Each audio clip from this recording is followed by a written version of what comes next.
Hello, I'm Mr. Ogre, and in this video I'm going to be looking at leatherworking in the War Within. Leatherworking in the War Within is a familiar setup to Dragonflight. We'll be using skins and hides from the skinning profession to craft gear and items. To get started with leatherworking, you're going to need to talk to Marb, who is located in the eastern part of the foregrounds, near the entrance to Dornogal. The leatherworking crafting table is conveniently just next to them. Before you start leveling, you'll want to gather the necessary materials. The materials on screen will cover up to level 61. At level 61, the materials needed will be different based on what specialization you decide to choose. So, kicking things off for levels 1 through 37. During the early levels, make sure you're following this exactly to minimize the amount of materials that you use and to avoid unnecessary crafting. Start by crafting the Spelunker's leather cuffs. Then craft Tracker's chitting cuffs to reach level 7. At this point you're going to need to return to the trainer to learn new recipes. Continue with the Hideseeker's hat and the Spelunker's leather foot pads. Next, craft Tracker's chitting galoshes to reach level 16, then head back to the trainer. Craft the Tracker's chitting halberd and the Spelunker's leather jerkin. Finally, make the Hideseeker's pack to hit level 25. Again, return to the trainer, and then craft Tracker's toughened girdle, Spelunker's practice sash, Tracker's toughened handguards. Finish this with the Spelunker's practice mitts. At this point, you should be sitting at level 37 leatherworking.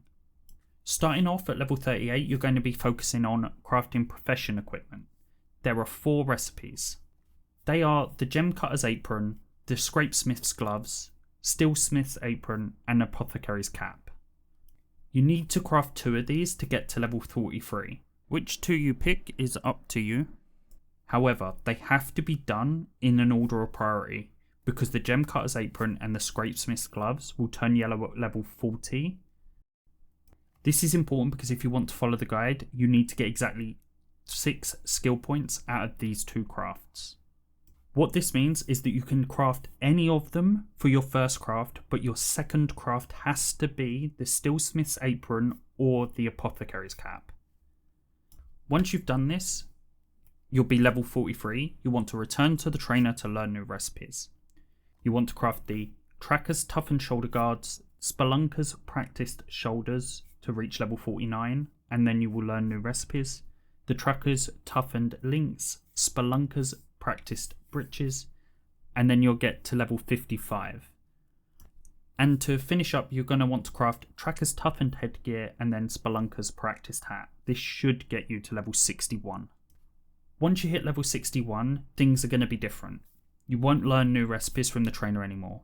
From here on, most new recipes will require a Spark of Omens or Artisan's Acuity, and they are mostly tied to your leatherworking specializations. To level up efficiently to 100, I would recommend focusing on certain specialization recipes and leveraging work orders by spreading your knowledge points across multiple specializations. This means you'll be able to craft a wider range of items, increasing your chance of getting valuable work orders. You're not going to be able to not craft anything particularly well, but you're going to have lots of options. 3 of the 4 specializations are worth going into. 1 is for leather gear, 1 is for mail gear, and 1 is for embellished gear. Try to choose whatever there seems to be a market for to be able to get more available work orders. But don't hesitate to swap over to another specialization that you feel like is gaining more popularity. One thing that I do want to note that this does mean you are locking early knowledge points in a wide spread of specializations, and these cannot be refunded. If you are wanting to specialize and craft high quality of a specific item early into the expansion, you should ignore my recommendation and just focus on a single item. One thing that I want to mention is leatherworking has access to a lot of embellished items that are not from specializations. These are the Sanctified Torchbearer grips. These are from the weekly quest Spreading the Light. The Warders of the Unifying Flame. This is from the Priory of the Sacred Flame dungeon. You have the Adrenal Surge clasp. This is from the raid. Vambraces of Deepening Darkness. This is a world drop. You have the Busy Bees buckle. This is from the Cinderbrew Meadery dungeon. The reinforced Sete Flyers, this is from Delves. The Roiling Thunderstrike Talons, this is going to be from the Rookery. And finally, the Rook Feather Wrist Wraps will be from the Theatre Trope World event. As a reminder, although regular leatherworking work orders are likely to be contested by other crafters, you will now have access to the new patron system. This is NPC work orders.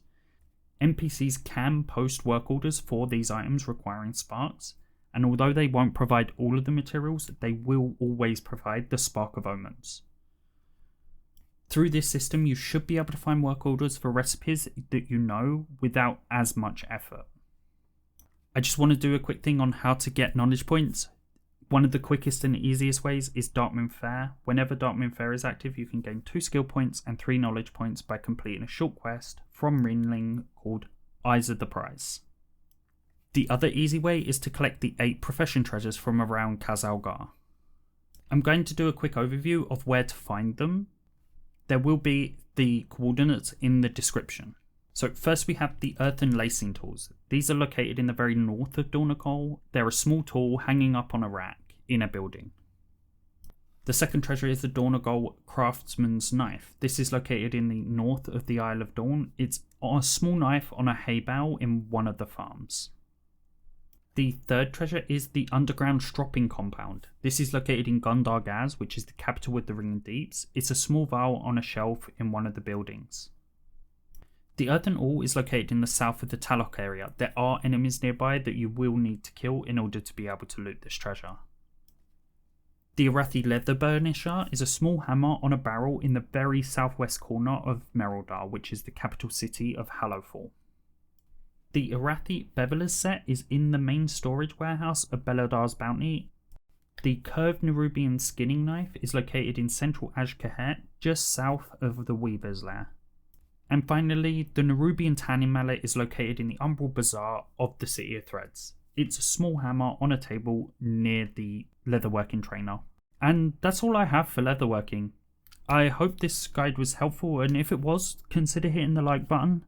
And if you want more World of Warcraft content, consider hitting the subscribe button. Cheers, and thank you for watching. Happy crafting.